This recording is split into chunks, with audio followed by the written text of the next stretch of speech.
की फ्रेमिंग को बहुत सारे यूट्यूबर यूज करके अपनी वीडियो को प्रो लेवल बनाते हैं और मिलियनों व्यूज लेके महीने के लाखों रुपए कमाते हैं और ये सब आप भी इजीली कर सकते हो।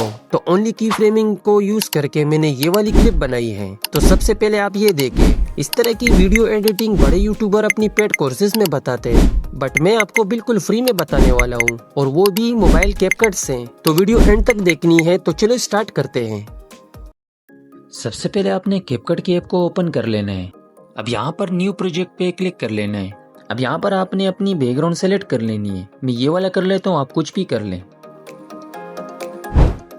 अब इतना करने के बाद आपने इसकी साइज को YouTube साइज कर दें।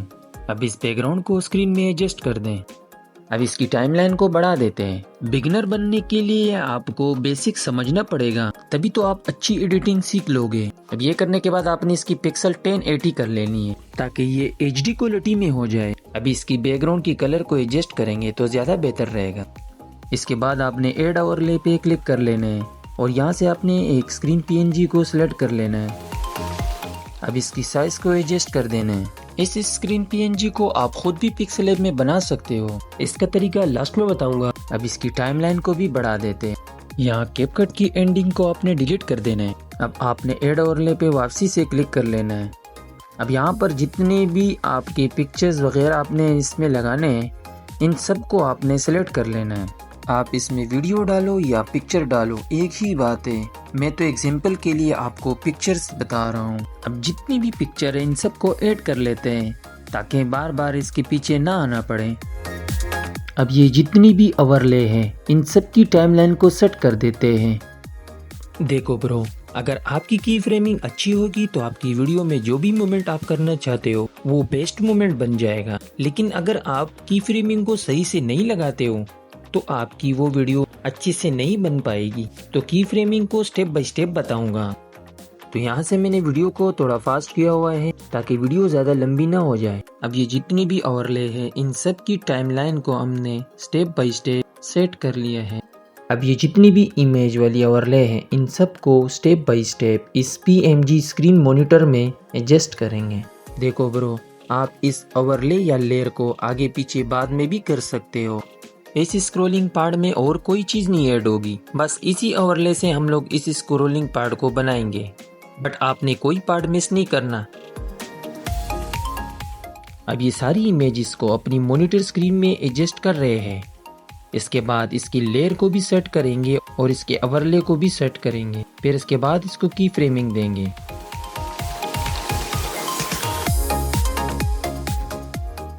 ऑलमोस्ट ये सारे सेट हो गए, मगर आप इस हैंड वाले PNG को देख सकते हो कि ये इस लेयर के पीछे आ रहा है। बट इसकी लेयर को हम सेट कर देंगे और इसको आखिरी लेयर पे ले आएंगे ताकि ये सबसे ऊपर जाए और लेयर पे जाके इसको सबसे इस साइड वाली लेयर पे कर देंगे। अब हैंड इफेक्ट को सबसे ऊपर कर दिया है। एंड वाले लेयर को स्टार्टिंग पॉइंट के साथ टच कर देना है और एक की फ्रेम भी दे देना है। अब टाइमलाइन को थोड़ा सा आगे करके एक की फ्रेम और देते हैं और एंड इफेक्ट को स्क्रीन मॉनिटर पे रख देते हैं। तो फर्स्ट में हम कैमरे वाली इमेज को स्क्रीन से निकालेंगे, तो इसके लिए हमें इसके लेयर पे क्लिक कर लेना है। तो सिंपली इस मोमेंट के लिए हमने इस पे 2 की फ्रेम लगाने हैं। तो हम पहले फर्स्ट की फ्रेम लगाते, उसके बाद लेयर को थोड़ा सा आगे करेंगे। यहाँ पर हम एक और की फ्रेम लगाएंगे। इसके बाद इमेज को हमने स्क्रीन से बाहर निकालना है और उसके साइज को इतना रखना है कि ताकि 2-3 इमेज इसके नीचे और भी आ जाए। अब इसको एडजस्ट करने के बाद सिंपली एंड वाली PNG पे क्लिक कर लेना है। अब आपने करना क्या है, लेयर को बिल्कुल भी नहीं छेड़ना है, बस हैंड वाली PNG को लाके कैमरे वाली PNG पे रख लेना है और उसको थोड़ा सा रोटेट भी कर देना है। एक मरतबा आपको चेक कराता हूँ कि ये किस तरह वर्क करता है। ओके, वर्क कर रहा है। तो अब टाइमलाइन को थोड़ा सा आगे करके अपनी एंड वाली PNG को स्क्रीन पे लाते हैं। अब ये रनिंग वाली PNG को सेलेक्ट कर देना है और इसको एक की फ्रेम पहले दे देना है और एक टाइमलाइन को थोड़ा सा आगे करके दे देना है। और अब इसको स्क्रीन से निकालते हैं और इसको एडजस्ट करते हैं। अब इसको एडजस्ट करने के बाद एंड वाली PNG पे क्लिक कर लेना है और हैंड को इस पे रोटेट करके रख लेना है। अब इतना करने के बाद टाइमलाइन को थोड़ा सा आगे कर लेना है और वापसी हैंड वाली PNG को आपने स्क्रीन पे रख लेना है। बेसिकली आपने नोट किया होगा, जब मैं एक की फ्रेम दे देता हूँ और टाइमलाइन को थोड़ा सा आगे करता हूँ तो सेकंड की फ्रेम खुद से ही लग जाते हैं। अब इस पीएमजी की पोजीशन को मैं चेंज करता हूँ और इसकी की फ्रेम खुद से ही लग जाएंगे। आपने देखा जैसे ही मैंने उसकी पोजीशन चेंज की फ्रेम खुद से ही ऐड हो गया। अब सिंपली इसको एडजस्ट करने के बाद अब एंड वाली पीएमजी को इधर लाना है। सिंपली इस पर क्लिक कर लेना है और एंड वाली पीएमजी को रोटेट करके इस पे सिंपली रख लेना है। अब टाइमलाइन को थोड़ा सा आगे करते हैं और अपनी एंड वाली पीएमजी को वापसी स्क्रीन पे एडजस्ट करते हैं। इसी तरीके से एक और पीएनजी इनके नीचे रख लेनी है और इसके साइज को इनके जैसे कर लेना है और अब एंड वाली पीएमजी को भी रोटेट करके इस पे सिंपली रख लेना है। अब स्क्रॉलिंग यहीं से शुरू होती है। जहाँ जहाँ मैं की फ्रेम देता हूँ आपने ध्यान से देखना है। आपको एक चीज बता दूं कि यहाँ पर आपने टाइम लाइन को आगे पीछे बिल्कुल भी नहीं करना है, नहीं तो सब चीजें डिस्टर्ब हो जाएगी। बस आपने स्क्रॉलिंग करके सबको एक एक की फ्रेम दे देना है। अब इन सबको की फ्रेम लगाने के बाद टाइमलाइन को थोड़ा सा आगे करेंगे और उसके बाद सारी इमेजेस को बारी बारी ऊपर की साइड लेके जाना है। सबसे पहले हमने कैमरे वाली इमेज ओवरले पे क्लिक कर लेना है और इसको ऊपर की साइड मूवमेंट दे देना है। बट ध्यान रहे जितना इमेजेस की साइज है उतना ही ऊपर ले जाए, इससे ज्यादा या कम ना ले जाए, बाद में मसला करेगा। अब जहाँ से हमने फर्स्ट वाली इमेज उठाई थी वहीं पर सेकंड इमेज को एडजस्ट करेंगे।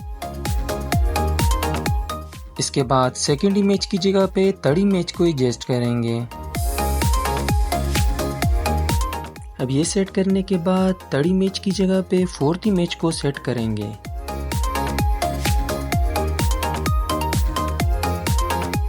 अब ये सेट करके हैंड वाली पीएनजी को ऊपर ले आते और इसको रोटेट करके इसकी सेंट्रल में रखते हैं। अब इसको सेट करने के बाद सिंपली लेयर को थोड़ा सा आगे करते हैं और हैंड वाली पीएमजी को वापसी स्क्रीन में एडजस्ट करते हैं।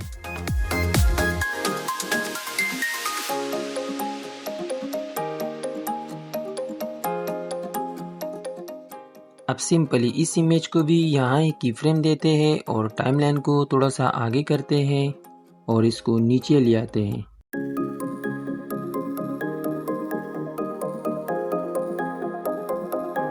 अब इसको सेट करने के बाद एंड वाली पीएमजी को इस पे सेट कर लेना है और कुछ इस तरह से रोटेट करके रख लेना है।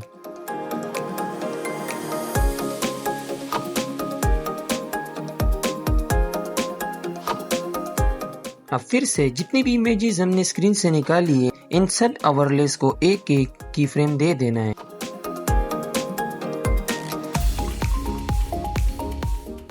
अब की फ्रेम लगाने के बाद टाइमलाइन को थोड़ा सा आगे करते हैं और रनिंग वाली इमेज ओवरले पे क्लिक करते हैं। अब सारी इमेजेस को 1 बाई 1 करके ऊपर की साइड लेके जाएंगे ताकि इसकी मूवमेंट में स्क्रॉलिंग आ जाए।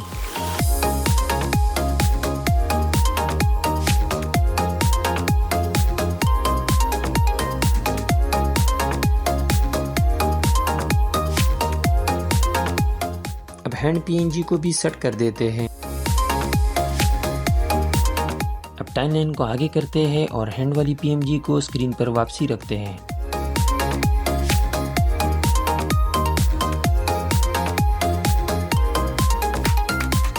अब इतना होने के बाद स्क्रीन पे जो इमेज है उस पर क्लिक कर देते हैं, एक की फ्रेम दे देते हैं और टाइमलाइन को थोड़ा आगे करते हैं और वापसी इसको स्क्रीन से निकाल देते हैं और इमेजेस के नीचे सेट कर देते हैं।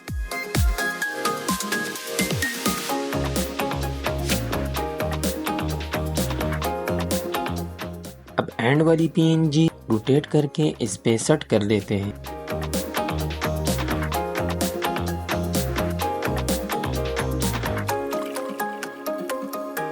अब यहाँ स्क्रॉलिंग देने के लिए एक एक की फ्रेम और देना पड़ेगा। अब इन सबको की फ्रेम देने के बाद टाइमलाइन को थोड़ा सा आगे करते हैं और इसके बाद ये जितनी भी इमेजेस हैं इन सबको 1 बाई 1 करके ऊपर की साइड मूवमेंट देनी है। तो स्क्रॉलिंग मूवमेंट के लिए सबसे पहले आपने ऊपर वाली इमेज पे क्लिक कर लेना है और इस इमेज को अब ऊपर की साइड ले जाना है और बाकी इमेजेस को भी इसी तरह से सेट कर लेना है।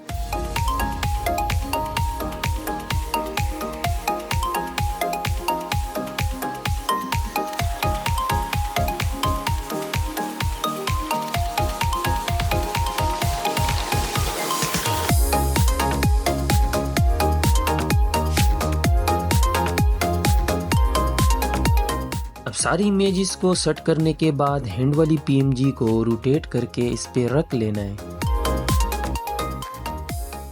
अब इतना होने के बाद टाइमलाइन को थोड़ा सा आगे करते हैं और हैंड वाली PNG को वापसी स्क्रीन पे रोटेट करके सेट कर लेते हैं। इसके बाद स्क्रीन पे जो इमेजेस है इसकी ओवरले पे क्लिक कर लेना है और एक की फ्रेम दे देना है। इसके बाद इसकी टाइमलाइन को आगे कर देना है और इस इमेज को भी स्क्रीन से बाहर निकाल देना है और इसके नीचे सेट कर लेना है। और अब एंड वाली PNG को भी रोटेट करके इसके ऊपर सेट कर लेना है। और अब ये सारी ओवरलेस को एक एक की फ्रेम देने के बाद इसकी टाइमलाइन को थोड़ा सा आगे कर देना है। अब यहाँ भी 1 बाय 1 करके सारी इमेजेस को ऊपर की साइड लेके जाएंगे। सबसे पहले ऊपर वाली इमेज को लेके जाएंगे। स्क्रॉलिंग मूवमेंट को बेहतर से बेहतर बनाने के लिए टाइमलाइन को स्टेबल रहना जरूरी है, नहीं तो आपकी स्क्रॉलिंग मूवमेंट प्रोफेशनल नहीं बनेगी। अब ये सारी इमेजेस को 1 बाय 1 करके हमने सेट कर लिया है और अब हम हैंड वाली PNG को भी इसके ऊपर सेट कर लेते हैं। अब टाइमलाइन को थोड़ा सा आगे करते हैं और हैंड वाली PNG को वापसी स्क्रीन में रोटेट करके सेट कर लेते हैं। इसके बाद स्क्रीन पे जो इमेज है इस पे क्लिक कर देते हैं, इसे एक की फ्रेम दे देते हैं और इसकी टाइमलाइन को भी थोड़ा सा आगे करके इसे स्क्रीन से बाहर निकाल देते हैं और इस इमेजेस के नीचे सेट कर लेते हैं। इसके बाद हैंड वाली PNG पे क्लिक कर लेना है और सिंपली रोटेट करके इसके ऊपर एडजस्ट कर लेना है। और यहाँ पर भी आपने इन सब ओवरलेस को एक एक की फ्रेम दे देनी है और इसके बाद इसकी टाइमलाइन को थोड़ा सा आगे कर देना है। इसके बाद आपने 1 बाय 1 करके सारी इमेजेस को ऊपर की साइड मूवमेंट देनी है। एक ही चीज का आपने ध्यान रखना है कि सबसे पहले आप जब भी मूवमेंट देते हो तो आप फर्स्ट वाली को पहले मूवमेंट दे दो, फिर सेकंड वाली को मूवमेंट दे दो और फिर थर्ड वाली को दे दो, फिर फोर्थ वाली को। इससे क्या होगा कि इससे आपकी मूवमेंट बेहतर से बेहतर बन जाएगी। अब एक ही बात आपको बार बार इसलिए बता रहा हूँ ताकि जब भी आप कोई मूवमेंट बनाना चाह रहे हो तो वो बेस्ट से बेस्ट मूवमेंट बन जाए। अब यहाँ से आपने टाइमलाइन को थोड़ा सा आगे कर लेना है और हैंड वाली PNG को वापसी स्क्रीन पे रोटेट करके रख लेना है। अब लास्ट वाली इमेज को भी एक की फ्रेम दे देना है और इसकी टाइमलाइन को थोड़ा सा आगे कर देना है और इसे स्क्रीन से बाहर निकाल देना है और जितनी भी इमेजेस है इसके नीचे सेट कर लेना है। अब इसको एडजस्ट करने के बाद लास्ट में हैंड वाली PNG को रोटेट करके इसके ऊपर सेट कर लेना है। अब ये सब होने के बाद लास्ट में आपने इन सारी ओवरलेस को एक एक की फ्रेम दे देना है। तो अब टाइमलाइन को थोड़ा सा आगे करते हैं और 1 बाय 1 करके सारी इमेजेस को ऊपर की साइड ले जाते हैं। सबसे पहले आपने फर्स्ट वाली इमेज को ऊपर की साइड लेके जाना है, उसके बाद आपने सेकंड वाली इमेज को ऊपर की साइड लेके जाना है, उसके बाद आपने थर्ड इमेज को ऊपर की साइड लेके जाना है और उसके बाद 4 वाली इमेज को ऊपर की साइड लेके जाना है और हैंड वाली PNG को भी सेट करके रख लेते हैं। और अब एक मर्तबा आउटपुट चेक कर लेते हैं।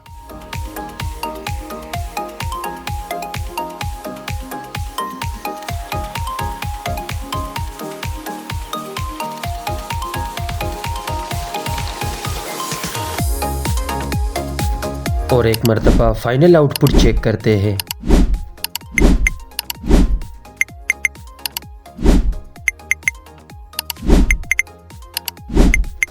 वीडियो की स्टार्टिंग में ही मैंने बता दिया था कि स्क्रीन PNG को कैसे बनाते हैं। तो सबसे पहले आपने पिक्सल ऐप पे आ जाना है और यहाँ पर जो भी चीज़ है इसको डिलीट कर देना है और शेप पे आके एक रेक्टेंगल चूज कर लेना है और इसका कलर ब्लैक कर लेना है और इसके साइज को भी एडजस्ट कर देना है। अब इतना होने के बाद इसकी स्टिक बनानी है, तो अब इसके लिए दोबारा से शेप पे आना है, एक रेक्टेंगल वापसी लेना है और इसके नीचे सेट करके रख लेना है। अब इसके कलर को भी ब्लैक करना है, तो कलर पे जाते हैं, इसका कलर भी ब्लैक करते हैं। तो एक और स्टिक बनानी है, तो इसके लिए वापसी शेप पे आना है, एक रेक्टेंगल ले लेना है, इसका कलर ब्लैक कर लेना है और इसके साइज को एडजस्ट करके इसके साथ लगा लेना है। इसके नीचे एक और स्टिक लगेगी, तो वापसी आपने शेप पे आ जाना है, एक और रेक्टेंगल ले लेना है और इसके नीचे सेट कर लेना है और उसका कलर भी ब्लैक कर लेना है। अब इसकी स्टिक एक साइड से ज़्यादा हो गई है, तो थोड़ा सा इस सेट कर देते हैं ताकि ये सेट हो जाए। तो अब इस मॉनिटर स्क्रीन की बैकग्राउंड निकालनी है, तो उसके लिए सिंपली इरेजर पे जाना है और यहाँ पर क्लिक कर लेना है और यहाँ पर रेक्टेंगल पे आ जाना है और इसकी बैकग्राउंड को निकाल देना है। अगर इसमें बटन वगैरह लगाने हैं तो आपने वापसी शेप पे आना है और सर्कल चूज़ कर लेनी है और इसके साइज़ को नीचे एडजस्ट करके लगा लेना है।